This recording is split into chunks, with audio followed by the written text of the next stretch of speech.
अस्सलाम वालेकुम, welcome back students. I am Mohammad Asif Farid और आज हम पढ़ेंगे पार्ट 1 बायोलॉजी के अंदर चैप्टर 4 है हमारा। तो चैप्टर 4 जो है इसको बोलते हैं द सेल।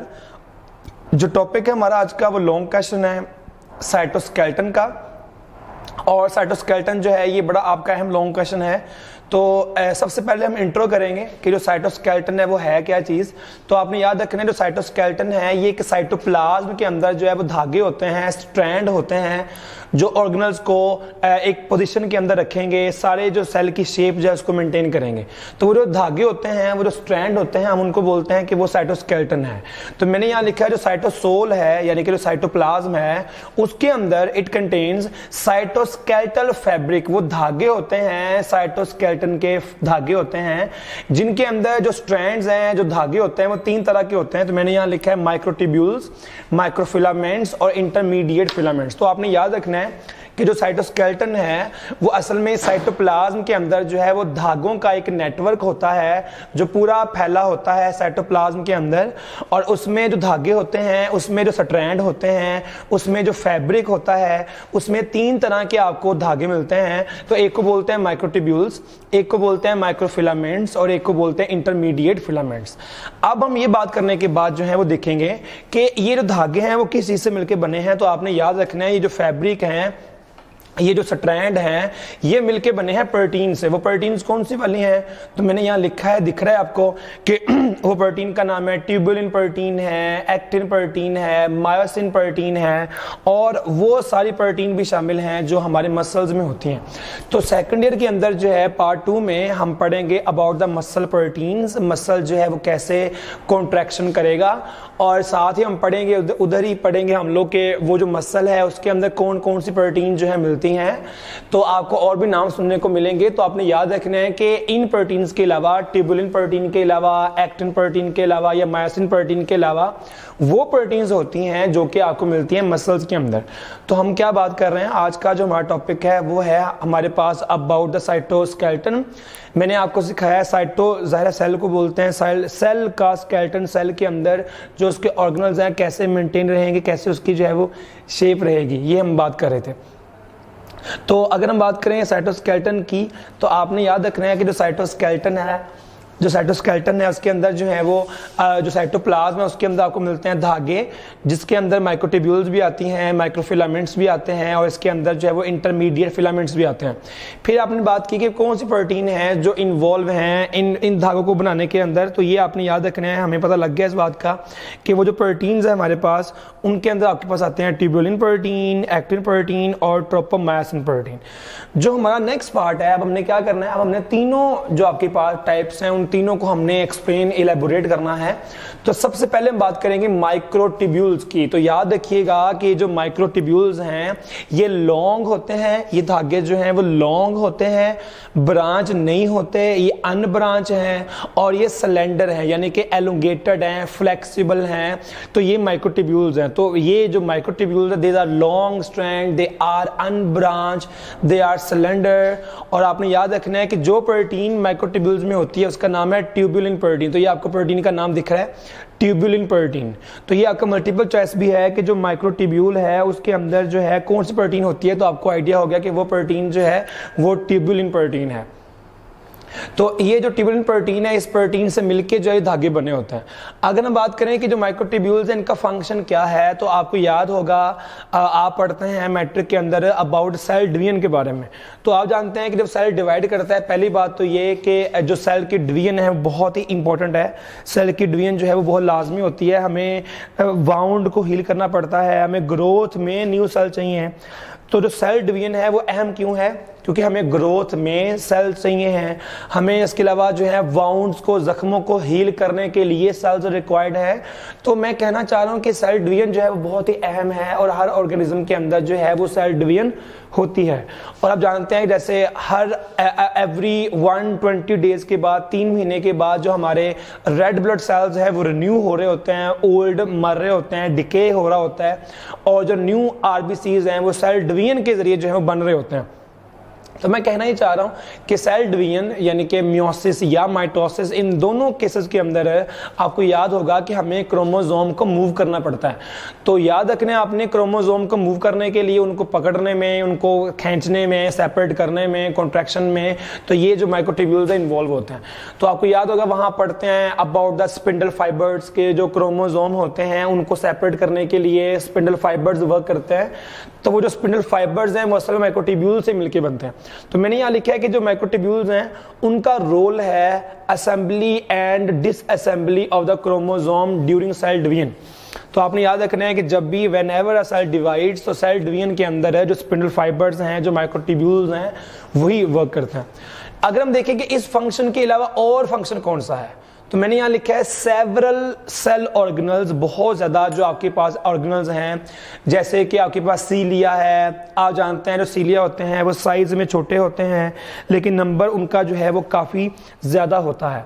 तो आपके पास जो सीलिया है, फ्लैजेला बैक्टीरिया के अंदर भी होता है, लोकोमोशन मूवमेंट में हेल्प करता है।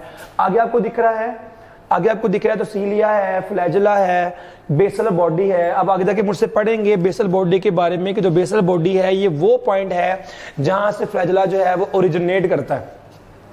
तो आपने याद रखना है कि जो माइक्रोट्यूब्यूल्स हैं वो क्या करती हैं, वो स्पिंडल फाइबर जो हैं उसको उसके जरिए क्रोमोसोम को मूवमेंट करवाने के अलावा क्या काम करते हैं भला, वो जो है सेवरल सेल ऑर्गेनल्स बनाने में हेल्प करते हैं। जैसे कि सीलिया है, जैसे मैंने कहा पैरामीशियम के अंदर है, लोकोमोशन में हेल्प करेगा। फ्लैजेला है, बैक्टीरिया के अंदर है, लोकोमोशन में हेल्प करेगा।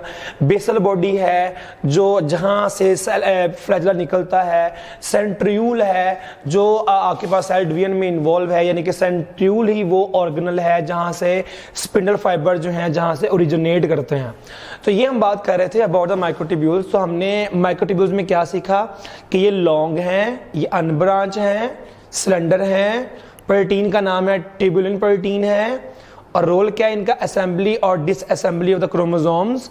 और फिर सीखा हमने कि इसके अलावा और क्या काम है, सेवरल सेल ऑर्गेनल जो हैं वो अराइज करते हैं फ्रॉम द माइक्रोट्यूब्यूल्स। उसमें सीलिया है, फ्लैजेला है, बेसल बॉडी है और सेंट्रियूल्स हैं। अगर हम आगे चलें तो नेक्स्ट जो हमारे पास स्ट्रैंड्स हैं वो हमारे पास हैं माइक्रोफिलामेंट्स। तो याद रखिएगा कि जो माइक्रोफिलामेंट्स हैं ये मोर सिलेंडर हैं एज कंपेयर टू माइक्रोट्यूब्यूल्स, और इसके अंदर जो प्रोटीन है उसका नाम है एक्टिन प्रोटीन। तो आपको याद रखना है कि जो माइक्रोफिलामेंट है इसके अंदर जो प्रोटीन का नाम है वो एक्टिन प्रोटीन है। और आपने इन चीज़ों को बिल्कुल भी मिक्स नहीं करना कि माइक्रोट्यूब्यूल्स के अंदर प्रोटीन कौन सी वाली हैं और जो माइक्रोफिलामेंट्स है उसके अंदर प्रोटीन कौन सी वाली हैं। तो आपको आइडिया हो गया कि जो माइक्रोट्यूब्यूल्स हैं उनके अंदर आपको मिलते हैं ट्यूबुलिन प्रोटीन मिलती है, और जो माइक्रोफिलामेंट्स है वहाँ आपको मिलती है एक्टिन प्रोटीन मिलती है आपको। तो आपने ये हमने अभी फर्स्ट हमने पॉइंट डील किया है कि जो माइक्रोफिलामेंट है उसके अंदर प्रोटीन का नाम क्या है, तो वो एक्टिन प्रोटीन है। और हमें याद रखना है कि जो एक्टिन प्रोटीन है वो कॉन्ट्रैक्टाइल प्रोटीन है, और ये सेल मेम्ब्रेन के इनर साइड पे जो है वो लगी होती है माइक्रोफिलामेंट के अंदर। अगर हम देखें इसका रोल क्या है, जैसे हम पहले बात कर रहे हैं कि पहले हमने पढ़ना है कि स्ट्रैंड कैसे होते हैं, वो धागे कैसे होते हैं, और फिर हमने पढ़ना होता है कि उसका रोल क्या है। तो अगर हम देखें कि जो माइक्रोफिलामेंट है उसका रोल क्या है, तो इसका रोल है इंटरनल सेल मोशन में। तो अगर आपको याद पड़ रहा हो इस चैप्टर के अंदर ही हमारा टॉपिक था अबाउट साइटोप्लाज्म। तो साइटोप्लाज्म के अंदर आपको सिखाया था मैंने कि जो साइटोप्लाज्म है फ्लो करता है, जिसको हम बोलते हैं साइक्लोसिस, कि जो साइटोप्लाज्म है वो फ्लूएंट है, वो मूव करता है। तो एक क्वेश्चन ज़हन में आता है कि जो साइटोप्लाज्म है, जो साइटोप्लाज्मिक स्ट्रीमिंग है या जो साइक्लोसिस है वो होती कैसे है। तो याद रखने आपने माइक्रोफिलामेंट ही वो स्ट्रैंड है, यही वो धागे हैं, यही वो फैब्रिक है जो आपके पास जो साइटोप्लाज्म है उसको मूव करवाएंगे। तो उसको बोलेंगे इंटरनल सेल मोशन। तो याद रखने आपने इंटरनल सेल मोशन में कौन से फिलामेंट्स इन्वॉल्व हैं, तो माइक्रोफिलामेंट्स हैं।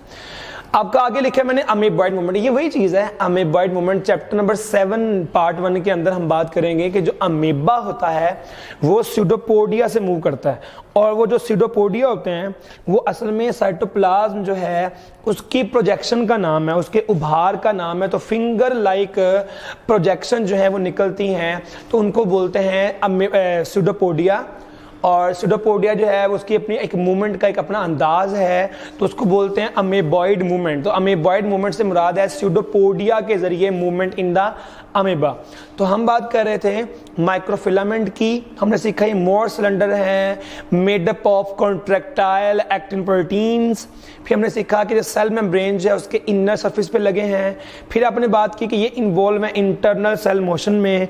मैंने आपको सिखाया कि जो साइटोप्लाज्म है, जो साइक्लोसिस है, उसके अंदर मूवमेंट के अंदर जो है वो प्रोटीन के धागे इन्वॉल्व है। प्रोटीन के धागों के बगैर, प्रोटीन के स्ट्रैंड के बगैर जो साइटोप्लाज्म है मूव नहीं कर पाएगा। और फिर आपने सीखा मुझसे कि जो अमीबा है उसके अंदर भी जो साइटोप्लाज्म की मूवमेंट है, यानी कि स्यूडोपोडिया की मूवमेंट है, वो इन प्रोटीन्स के जरिए ही होगी। हमारे जो लास्ट फाइबर्स हैं हमारे पास है इंटरमीडिएट फिलामेंट्स। तो हमारा जो नेक्स्ट पॉइंट है हमारे पास है इंटरमीडिएट फिलामेंट्स। तो आपने याद रखना है कि इनका जो नाम हमने रखा है इंटरमीडिएट, तो हमने ये नाम रखा है इनका क्योंकि इनका जो डायमीटर है वो दरमियान में है, दोनों के दरमियान में है। तो आपने याद रखना है कि जो हमारे पास माइक्रो ट्यूब्यूल्स हैं और जो माइक्रोफिलामेंट्स हैं, दोनों के दरमियान इनका डायमीटर है। तो मैंने यहाँ लिखा है they have diameter in between the microtubules and microfilaments. अब हमारे जहन में क्वेश्चन आना चाहिए कि जो इंटरमीडिएट फिलामेंट्स हैं ये काम क्या करते हैं। तो आपने याद रखना है कि मैंने आपको सिखाया था पहले कि जो माइटोकॉन्ड्रिया होता है ये फ्री फ्लोटिंग ऑर्गेनल है, ये आज़ादी के साथ फ्रीली मूव करता है साइटोप्लाज्म के अंदर। लेकिन जो माइटोकॉन्ड्रिया के अलावा जो ऑर्गेनल्स हैं वो फ्री फ्लोटिंग मूव नहीं कर रहे होते, बल्कि वो जो है वहाँ पर अटैच होते हैं, फिक्स होते हैं अपने पॉइंट्स के ऊपर। ER है या गोल्जी पेट्रस है, तो ये मूव नहीं करते हैं, ये वहीं पर जो है वो अटैच होंगे। तो ये जो इंटरमीडिएट फिलामेंट्स हैं यही वो फिलामेंट्स हैं जो आपके पास उन ऑर्गेनल्स को बांध के रखेंगे, उन ऑर्गेनल्स को फिक्स करेंगे एक पॉइंट के ऊपर। तो ये हमारे पास काम है इंटरमीडिएट फिलामेंट्स का। तो अगर हम गौर करें थोड़ा सा, तो microtubules, microfilaments and intermediate filaments, इन तीनों में से कौन से फिलामेंट्स हैं जो सेल की मेंटेनेंस में इन्वॉल्व हैं, तो आपने याद रखना है कि वो हमारे पास इंटरमीडिएट फिलामेंट्स हैं। तो आज हमने क्या सीखा, आज का हमारा लॉन्ग क्वेश्चन था right a note on structure and function of cytoskeleton. तो सबसे पहले आपने इसका इंट्रो किया, मैंने आपको सिखाया कि जो साइटोप्लाज्म है यानी कि जो साइटोसोल है उसके अंदर आपको मिलते हैं साइटोस्केलेटल फैब्रिक मिलता है, धागे मिलते हैं आपको। ये जो धागे हैं वो तीन तरह के होते हैं, माइक्रोट्यूब्यूल्स हैं, माइक्रोफिलामेंट्स हैं और इंटरमीडिएट फिलामेंट्स हैं।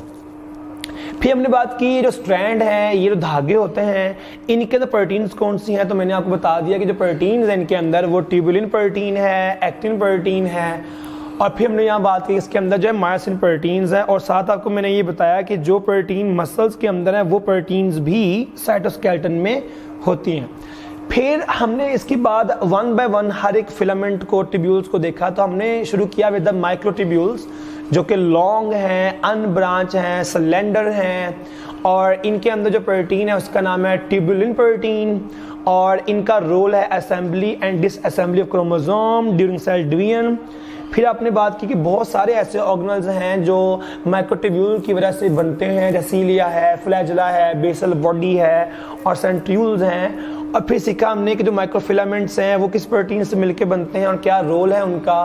और फिर हमने बात की कि जो इंटरमीडिएट फिलामेंट्स हैं वो डायमीटर उनका दरमियान में है दोनों के, और ये सेल की शेप को मेंटेन करने में हेल्प करते हैं। That was all about my lecture. Wish you all the best. अल्लाह हाफिज़।